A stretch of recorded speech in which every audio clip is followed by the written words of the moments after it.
In today's short Diablo news roundup, we have three different things to talk about. Diablo 5, we have the Diablo dev gameplay footage that is like a major drama this week, and then we also have the Diablo 4 patch notes. So let's go ahead and break all of these things down. Diablo 5 won't be as long as Diablo 4, or says Mike Ybarra, Blizzard's president. Now, this is the article in which all of the Diablo 5 conversation is coming from. This is a Game Rant article, which I will put down below in case you wish to read it for yourself. But basically, what this is, if we scroll down and kind of skip past most of their article, it's them sort of speculating and expanding upon one thing. The one thing is just this tweet right here by Mike Ybarra. Now, this is Ryan. He says, I finally wrote the credits in Diablo 4 campaign last night. Yeah, I know. I was level 51. Glad I eventually stopped trying to do every side quest and finally mainlined the campaign because I've been doing side quests forever. This is my favorite Diablo campaign, etc., etc. And then Mike Ybarra here responds to the nice comment saying, thanks, Ryan. We're glad you liked it. And going forward, you won't have to wait so long between titles. We have a lot more coming to Diablo 4 and beyond. So people took this, basically, you won't have to wait long between titles as meaning Diablo 5. Now, he does follow that up with, we have a lot more coming to Diablo 4 and beyond. So when I read it, I was taking it as expansions. Maybe we're not going to have to wait 10 years for a Diablo 4 expansion or something like that. But people were speculating, basically, this whole article here is now saying that, well, what he's saying is you're not going to have to wait long before Diablo 5. So that's basically the entirety of it. There isn't much in here, and it's a bit of a stretch because, let's be honest, news and things to talk about in Diablo 4 are dry right now, so people are just looking for stuff to talk about. We don't have any confirmation of Diablo 5. The rest of the article is just speculating that, well, maybe they're shortening the development cycle because it did so well. They launched their records broke, and they just wanted to make more money. Like, it's just all speculation. There is no interviews, nothing. It's all off of one tweet. They even bring up like Call of Duty and the Game Pass as proof of examples of why Diablo 5 could be coming. So if you're asking me, no, Diablo 5 isn't right around the corner. This video is the new drama of the week. Comments actually got turned off on this, and it has a very bad dislike ratio if you can actually see the dislikes on it. Effectively, what this video is and why this is a drama is a concoction of multiple things that made people angry. First and foremost, this is gameplay. You take these two people and they put them in a room, they put a camera in front of them, they handed them a controller with a pre-programmed level 50 character, they probably don't even play the class or something, and then said, just go slam these monsters and talk about your day. There didn't seem to be much point to the video. So that was the first mistake with this video, is there wasn't a reason for the video to come out. They just kind of talk a little bit. It seemed to me like what happened was effectively Blizzard thought, we're in the middle of a really bad PR moment, which effectively they are this week. It's a lot of negative news. I haven't been posting videos every day because, to be honest, I don't want to say something negative about the game every day. Like, it's a little bit too much. I could probably milk some pretty good headlines out of most of this drama and probably get a lot of views, but, you know, it gets a little bit repetitive to just come up and say the same whiny points over and over and over again about the day. But this one, I think, was a situation where they realized it's a negative PR moment. What we need is to seem like humans. And so what we want to do is put a few of our people in front of a camera, have them just talk about stuff on a casual level, have them play casual characters level 50 in World Tier 1. But what ended up happening was it backfired effectively because they are devs, or one of them says they're a dungeon designer, right?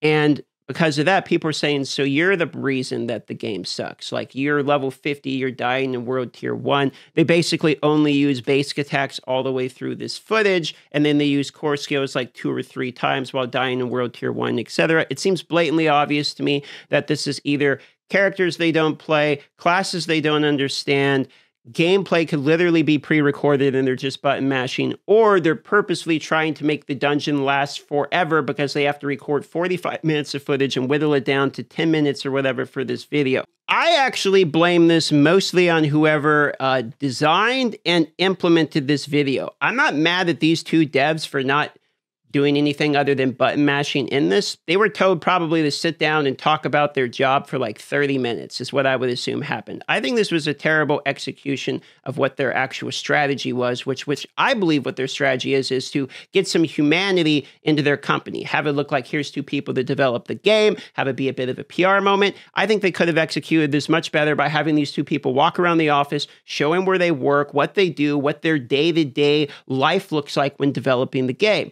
You would have got the humanity angle, you would have got the development angle, and they could have explained what they do. I've seen this type of footage in dev interviews all the time, where they'll sit down at their office, they'll be like, here's me designing the art, here's what it looks like, and they'll actually show you like their models they're working on. I don't understand why they didn't go that route. We've already seen gameplay footage, and having a level 50 like casual chat thing with the gameplay footage that's obviously going to make everybody mad when you look at this.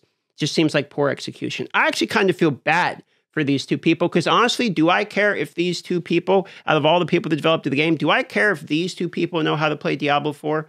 Not really. What I do want to know is what their actual job is, because all they actually said was it's a dungeon designer. For all we know, it's an art designer, or it's somebody that maybe designs what the theme of it looks like, or, where the shrines will go, maybe. I don't know. It could be anything.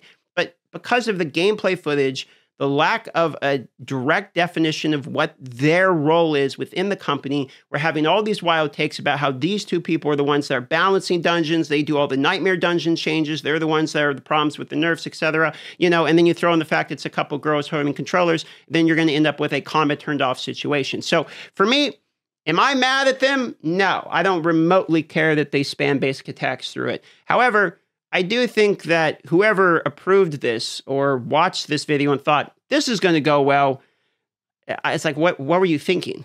And then the conversations from there and comments and Reddit and everything kind of just spiraled down into being like fairly unproductive. So that's just kind of where I leave my opinion on this one. Now, there was a patch that came out August 15th, aka yesterday. A couple things that are funny about this. One, players are now in the trade channel by default. Well, that's great, considering trading just got removed, considering there is a gold and item duplication exploit. So people have literally trillions of gold at this point in the game, so trading has been removed so that gold doesn't get spread around while they go through and ban it. That's pretty funny. And now, the wait time for Malignant Monster to spawn after activating a Malignant Heart in the world has been reduced from 5 to 2 seconds. This is a good addition. What was it? Rax and Terrence. I'm sure I'm butchering his name. Rax, okay? He had a really good video that I watched that talked about please stop slowing us down, in which I agreed with every single word, which he was talking about all the different things like the heart spawning, the warping out of the dungeons, the clicking on the events, and then you have to sit there for 15 seconds of like ASMR of the girl talking to you before the event actually starts. There's a lot of things in the game that just are like waiting periods that if you removed those, the constant progression of XP and action that would happen would be a lot smoother. And this is one such thing that removal of that is nice. There's one other thing, which is that this is kind of a bigger issue, which is that nightmare dungeons can be repeated by promoting other party members to leader. So you could open like a really good nightmare dungeon like the dopamine tunnels, for instance, and then people would just swap the leader around and you'd be able to spam this. And this is a speed run strategy that lets you get a lot of experience very quickly. And now that one is patched out of the game. There's one other point that somebody made that I thought was kind of interesting, which is that when they nerfed items, okay, when they nerfed items in the game for like armor, vulnerability, critical damage, all that, it nerfed your current items you own. But when they buffed items, like you know how Temerity on the last patch got buffed, right? When they buffed them, you have to refarm those items. They actually make you refarm the new ones. So it's like a yin-yang of when they nerf it, your items get nerfed, but when they get buffed, your items don't get buffed. You have to go refarm them. I thought that was a funny point I read about. To be honest, I don't mind refarming them. I thought it was just funny, as well as it's kind of a little bit of like a status item. Some of these older discontinued items, like Temerity, if you have an old version of Temerity now, that's kind of like a discontinued item. The OG version of that item isn't going to show up again, so it's kind of cool. It's almost like a collector's piece. I wouldn't crunch those. It shows how long you've been in the game. Also, this one I want to mention, the Druid's bug that made Boulder basically suck. Couldn't do more than 100% damage with the amulet, or the aspect of it that makes it basically a core skill here. This is interesting. This is now fixed. I would like to see some Boulder builds for the Druid come out, so we might mess around with that a little bit. That's about it for the news recap today. I'm going to go live at Darth Microtransaction. This is twitch.tv/Darth Microtransaction. You can find me in the pinned comment as well as the description. So come on by, say hi. We're playing Hardcore Necromancer. We're in World Tier 4 now. We've been going slow, just kind of having fun with the game at the moment. And let's see if we die today. That being said, have a wonderful day.